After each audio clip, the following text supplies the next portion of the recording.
पिछले कुछ महीनों से सैटर्न पाइसेस में डायरेक्ट चल रहा था। इस दौरान शायद आपकी ज़िंदगी में धीरे धीरे ऐसी तब्दीलियां आई होंगी जिन्हें आपने उस वक्त इतनी अहमियत ना दी हो। किसी के करियर का इम्तिहान हुआ होगा, किसी के रिश्तों में जिम्मेदारियां बढ़ गई होंगी और किसी को अपनी ज़िंदगी को नए अंदाज से ऑर्गेनाइज करना पड़ा होगा। लेकिन अब कहानी एक नए मोड़ पर आ गई है। 26 जुलाई 2026 को रात 11:14 पर सैटर्न रेट्रोग्रेड हो चुका। अक्सर लोग सैटर्न रेट्रोग्रेड को सिर्फ डिलेज या प्रॉब्लम से जोड़कर देखते हैं, लेकिन क्लासिकल वैदिक एस्ट्रोलॉजी के मुताबिक सैटर्न रेट्रोग्रेड का असल मकसद सज़ा देना नहीं होता, बल्कि रिव्यू करवाना होता है। जो काम अधूरा रह गया था, जो जिम्मेदारियां नज़रअंदाज हुई और जो सबक अभी तक मुकम्मल नहीं हुआ, सैटर्न उसी चैप्टर को दोबारा खोलने आया है। लेकिन इस दफ़ा का सैटर्न जो रेट्रोग्रेड है, एक और वजह से बहुत ख़ास है। रेट्रोग्रेड की शुरू के चंद दिनों में मार्स टॉरस में मौजूद होगा और सैटर्न की तीसरी नज़र सीधी मार्स पर होगी। यानी इस ट्रांजिट की शुरुआत ही एक्शन और डिसिप्लिन के दरमियान एक ताकतवर तकरार से होगी। मार्स हर चीज़ में जल्दी करवाना चाहेगा, क्योंकि मार्स की नेचर ही एक्शन लेना है, जबकि सैटर्न हर कदम को वक्त, सब्र और प्लानिंग के साथ देखना चाहेगा। और फिर 2 अगस्त को मार्स जेमिनी में एंटर कर जाएगा। यानी सैटर्न रेट्रोग्रेड का पहला हफ्ता और उसके बाद का सफ़र एक जैसा नहीं रहेगा। इसके साथ साथ एक और बहुत अहम बात आपके लिए समझना ज़रूरी है। सैटर्न इस वक्त पाइसिस में है और पाइसिस जुपिटर का घर है। सिर्फ इतना ही नहीं, सैटर्न अपनी 10th नज़र से सजिटेरियस को देख रहा है और सजिटेरियस भी जुपिटर का घर है। यानी सैटर्न इस वक्त जुपिटर के दोनों घरों में कार्मिक हिसाब को एक्टिव कर चुका है। लेकिन जुपिटर भी खामोश नहीं है। जुपिटर अपनी सबसे ताकतवर पोजीशन में है, यानी कैंसर में एग्जॉल्टेड है और अपनी 9th एस्पेक्ट से 9th नज़र से सीधा पाइसेस में बैठे सैटर्न को देख रहा है। यानी एक तरफ सैटर्न अकाउंटेबिलिटी मांग रहा है और दूसरी तरफ जुपिटर हिकमत, रहनुमाई और बेहतर फैसले करने की सलाहियत भी दे रहा है। इस वीडियो में हम सिर्फ ये नहीं देखेंगे कि सैटर्न किस घर में बैठा है, हम ये भी समझेंगे कि सैटर्न की तीसरी, 7वीं और 10वीं जो नज़र है आपके मून साइन के किन घरों को एक्टिवेट कर रही है।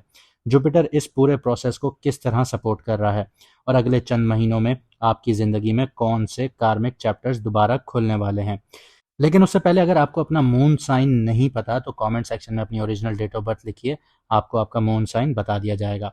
और जो लोग ज़िंदगी की मुश्किलात से तंग हैं, करियर में अपलिफ्टमेंट नहीं मिल रही, प्रमोशंस नहीं हो रहे, ग्रोथ नहीं हो रही, बॉस तंग कर रहे हैं, घर के मसाइल चल रहे हैं, घरों में सुकून नहीं मिल रहा, पार्टनर के साथ अलाइनमेंट नहीं हो रही, तो स्क्रीन पे दिया गया व्हाट्सएप नंबर है, आप व्हाट्सएप पर मैसेज करके अपॉइंटमेंट बुक करवा सकते हैं। फीस 50% ऑफ है लिमिटेड टाइम के लिए, और याद रखिएगा स्लॉट्स भी लिमिटेड होते हैं। तो आइए वैदिक एस्ट्रोलॉजी के असूलों के मुताबिक हर मून साइन के लिए सैटर्न रेट्रोग्रेड को गहराई से समझते हैं। तो बात करते हैं एरीज मून साइन वालों की। तो सबसे पहले मैं आप लोगों को ये कहूंगा कि अब आप लोगों को भागने का नहीं है, अपनी ज़िंदगी की बुनियाद मजबूत करने का वक्त है। क्योंकि सैटर्न आप लोगों के 12th हाउस में बैठा है और रेट्रोग्रेड हो चुका है, और इसके साथ साढ़े साथी का पहला मरहला भी अब अपनी असली इंटेंसिटी इख्तियार कर रहा है। बहुत से लोगों को पिछले कुछ महीनों में एनर्जी का हल्का असर महसूस हुआ होगा, लेकिन अब सैटर्न सिर्फ इशारा नहीं करेगा, बल्कि प्रैक्टिकल एक्शंस भी मांगेगा। 12th हाउस सिर्फ खर्चों या फॉरेन ट्रैवल का घर नहीं होता। ये subconscious mind hidden fears, isolations, sleep, losses, endings और उन तमाम चीज़ों का घर है जिन्हें हम अक्सर नज़रअंदाज कर देते हैं। सैटर्न रेट्रोग्रेड यहाँ आपसे पूछेगा कि आप किस चीज़ से भाग रहे हैं, और जब तक इस सवाल का ईमानदारी से जवाब नहीं मिलता, सैटर्न उस चैप्टर को बार बार खोलता रहेगा, जो कि ज़िंदगी एक लूप में आ जाएगी। और जब ज़िंदगी लूप में आ जाती है तो 10-12 साल इंसान के ज़ाया हो जाते हैं। रेट्रोग्रेड के शुरू के जो चंद दिन होंगे वो बहुत अहम होंगे, 26 जुलाई से 2 अगस्त तक, क्योंकि इस बीच मार्स जो है वो टॉरस में होगा और सैटर्न की तीसरी नज़र सीधा मार्स पर होगी। इस वजह से आपको जल्दी फैसले लेने का प्रेशर महसूस हो सकता है, लेकिन सैटर्न जो यहाँ पे साफ पैगाम देता है वो ये कहता है कि जल्दी नहीं, सही फैसला ज़रूरी है। सैटर्न 12th हाउस में हिडन कार्मिक रिव्यूज़ देता है। पिछले कुछ अरसे में अगर आप अपनी mental health, emotional healing, sleep या अननेसेसरी एक्सपेंसेस को इग्नोर कर रहे थे, तो अब उन तमाम मामलात पर दोबारा तवज्जो देनी होगी। कुछ एरीज नेटिव्स किसी पुराने इशू को फाइनली क्लोज करेंगे, किसी के लिए पुराने चैप्टर्स खुलना शुरू होंगे। कुछ लोग किसी पुराने रिश्ते या इमोशनल बर्डन को छोड़ने का फैसला करेंगे। कुछ लोगों को तन्हाई पसंद आएगी क्योंकि सैटर्न आपको अपने अंदर की आवाज़ सुना सकता है यहाँ पे। ये तन्हाई पनिशमेंट नहीं होगी, आइसोलेशन पनिशमेंट नहीं होगी, एक प्रेपरेशन होगी। अब सैटर्न की तीसरी नज़र की बात करें तो वो आपके सेकंड हाउस पर पड़ती है, टॉरस पर। ये घर आपके पैसे को रिप्रेजेंट करता है, फैमिली को करता है, स्पीच को करता है, सेविंग्स को करता है, पर्सनल वैल्यूज़ को करता है। सैटर्न यहाँ फाइनेंशियल डिसिप्लिन मांगता है। अगर पिछले अरसे में अननेसेसरी स्पेंडिंग हुई है, बजटिंग इग्नोर हुई है या फैमिली के साथ कम्युनिकेशन में डिस्टेंस आई है, तो अब उन मामलात को दोबारा ऑर्गेनाइज करना पड़ेगा। रेट्रोग्रेड के दौरान पैसा कमाने से ज़्यादा पैसा संभालना इंपॉर्टेंट होगा। सैटर्न की 7वीं नज़र की बात करें तो आपके 6th हाउस पर पड़ती है विर्गो। ये ट्रांजिट की सबसे प्रैक्टिकल नज़रों में से एक है। 6th हाउस जो रिप्रेजेंट करेगा वो आपकी हेल्थ को करेगा, आपकी डेली रूटीन को करेगा, आपके काम के एनवायरनमेंट को करेगा, आपकी कंपटीशंस को करेगा, आपके कर्जों को करेगा, आपके दुश्मनों को करेगा। सैटर्न यहाँ पर आपसे डिमांड करेगा कि आपने अपनी रूटीन इंप्रूव करनी है, बॉडी की सुननी है, बॉडी कोई सिग्नल दे रही है तो उसको सुनना है, डिसिप्लिन लेकर आना है। जो लोग अपनी हेल्थ को इग्नोर करते आए हैं उन्हें अब बॉडी क्लियर सिग्नल दे सकती है। अगर आप लोगों ने इन सिग्नल्स को नहीं सुना, नहीं समझा, तो ये आपको हॉस्पिटल के चक्कर भी लगवा सकती है। प्रोफेशनल लाइफ में वर्कलोड बढ़ सकता है, लेकिन ये वर्कलोड फ्यूचर स्टेबिलिटी की बुनियाद भी बनेगा।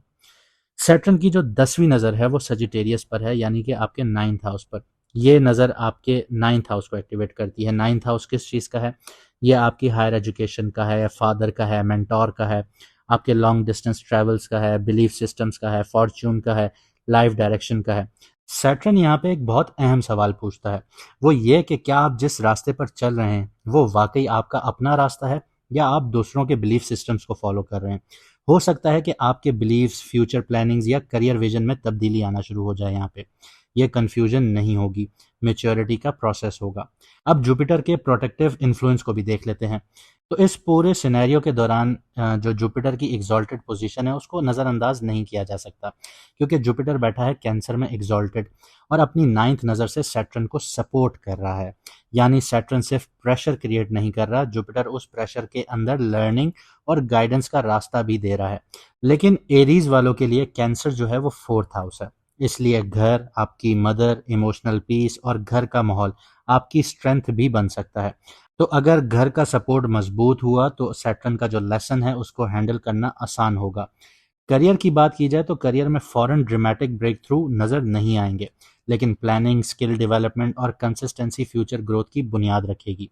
अगर आप foreign clients, remote work, hospitals, research, spirituality या बिहाइंड द सीन्स प्रोजेक्ट से जुड़े हुए हैं तो ये दौर कंस्ट्रक्टिव साबित हो सकता है।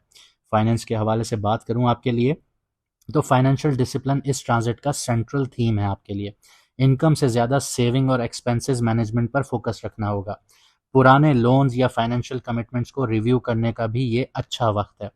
आगे बढ़ता हूँ रिलेशनशिप्स की तरफ। तो साढ़े साथी के पहले फेज में अक्सर इंसान अपने सर्कल को नेचुरली फिल्टर करता है। कुछ लोग दूर हो सकते हैं, कुछ रिश्तों की हकीकत सामने आ सकती है, लेकिन जो कनेक्शन सच्चे और बैलेंस्ड होंगे वो और मजबूत बनेंगे।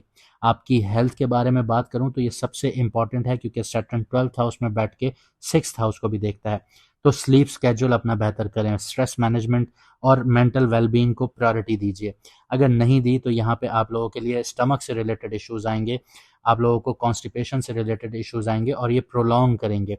आपकी बोन से रिलेटेड इश्यूज आएंगे, स्किन से रिलेटेड इश्यूज आएंगे। ओवर थिंकिंग और इमोशनल एग्जॉशंस को इग्नोर नहीं करना आप लोगों ने। रेगुलर रूटीन और फिजिकल एक्टिविटी सैटर्न की एनर्जी को कंस्ट्रक्टिव बनाता है। तो सैटर्न का जो आपके लिए सबसे बड़ा लेसन है वो साढ़े साथी का पहला मरहला आपको रोकने नहीं आया, ये आपको उस ज़िंदगी के लिए तैयार करने आया है जो आने वाले सालों में आप बनाना चाहते हैं। जितनी मजबूत बुनियाद आज रखेंगे उतनी ही मजबूत इमारत कल खड़ी होगी। अब आखिर में मैं कुछ आप लोगों को एक्शन प्लान्स दे देता हूँ कि आप लोगों ने कैसे आगे बढ़ना है इस रेट्रोग्रेड को लेके। सबसे पहले अपनी फाइनेंशियल प्लानिंग को सीरियस लें, स्लीप और मेंटल हेल्थ को प्रायोरिटी दें, जल्दबाजी में कोई बड़ा फैसला नहीं करना, रोज़ाना रूटीन में कंसिस्टेंसी लेकर आएं, पुराने अधूरे कामों को कंप्लीट करना शुरू करें। ये बेसिक सी चीज़ें हैं, इनको फॉलो करना शुरू करें और अपनी लाइफ को तब्दील होते हुए देखें।